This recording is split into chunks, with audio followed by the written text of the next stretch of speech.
Joël May est l'invité de ce journal. Bonsoir. Bonsoir. Vous êtes délégué territorial à l'Agence régionale de santé du Puy-de-Dôme. Le premier contrat local de santé d'Auvergne a été signé aujourd'hui concernant les bassins de Thiers et Ambert. De quoi s'agit-il, Joël May? Alors, contrat local santé. Nous avons beaucoup travaillé, je crois bien, depuis 2 ans sur le projet régional de santé, avec des axes assez forts qu'il n'y a pas lieu de développer. Aujourd'hui, on n'a pas le temps. On est maintenant sur du local. Oui. Contrat parce que l'ARS n'a pas le monopole de la santé. On a des partenaires, collectivités locales, CPAM, assurance maladie, pardonnez-moi, hôpital de Thiers-Ambert. Local parce que c'est Thiers-Ambert. Alors pourquoi Thiers-Ambert justement? Pourquoi rapprocher ces deux bassins? Thiers-Ambert, même typologie, termes de population, un relatif éloignement de l'offre de soins, et puis une mobilisation très forte des acteurs locaux. Avec les mêmes problématiques de santé, quelles sont-elles? Une population relativement vieillissante, plus 13 000 personnes de plus de 75 ans d'ici 2040. 2040, c'est loin sans être loin. Pathologies liées au cancer, aux maladies de l'appareil circulatoire et un certain nombre. Mais il y a un certain nombre de spécificités, effectivement, sur ce territoire. Et santé, ça n'est pas que hôpital, ça n'est pas que médecin. C'est santé au sens large. Alors, quelle est l'idée principale? C'est d'améliorer la qualité, la fréquence des soins, le dépistage, la prévention? C'est tout ça. C'est tout ça, mais on a peu de temps.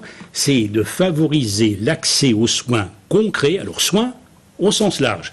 L'accès aux soins concrets de toutes les personnes, même si elles sont très isolées sur ce territoire, en termes de dépistage diabète, prévention diabète, dépistage du cancer du sein, soins bucco-dentaires. Et ce contrat local de santé comporte des actions, 8 pour l'instant, on en aura d'autres après, très concrètes. Alors on peut en donner un ou deux exemples?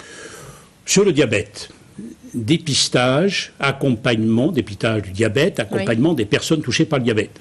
Il va y avoir des personnes, diabète 63, qui vont aller sur les marchés, très concrètement, et proposer aux personnes sur les marchés un dépistage du diabète en lien avec l'hôpital de Thiers. Deuxième exemple, sur le bucco-dentaire, on connaissait, et on va le renforcer sur le territoire, la prévention, le dépistage, les examens bucco-dentaires pour les jeunes enfants. Mais les personnes âgées en EHPAD, maison de retraite si vous voulez, disons que ça n'était pas un axe prioritaire, pour ne pas dire plus. Et nous allons former les personnels soignants et nous envisageons, ça n'a pas été signé ce matin, nous envisageons des unités mobiles s'occupant des soins bucco-dentaires en EHPAD sur ce territoire. Il y a eu également un rapprochement qui a été décidé entre les hôpitaux de Thiers et Ambert aujourd'hui? Alors, c'est une histoire déjà continue depuis quelque temps, mais là, on renforce.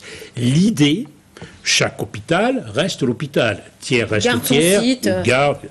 Mais c'est un projet médical commun. C'est une équipe commune qui va intervenir à Thiers, à Ambert, avec des consultations spécialisées de praticiens de Thiers qui vont aller à Ambert. Avec un scoop que je vous livre, l'ouverture d'une hospitalisation, de services d'hospitalisation à domicile sur ce territoire le 2 avril. Qui s'organise comment? C'est à partir des hôpitaux. L'hospitalisation à domicile est d'abord une hospitalisation et il va y avoir des personnes, des services, des soignants, qui vont aller soigner les personnes de ce territoire à domicile.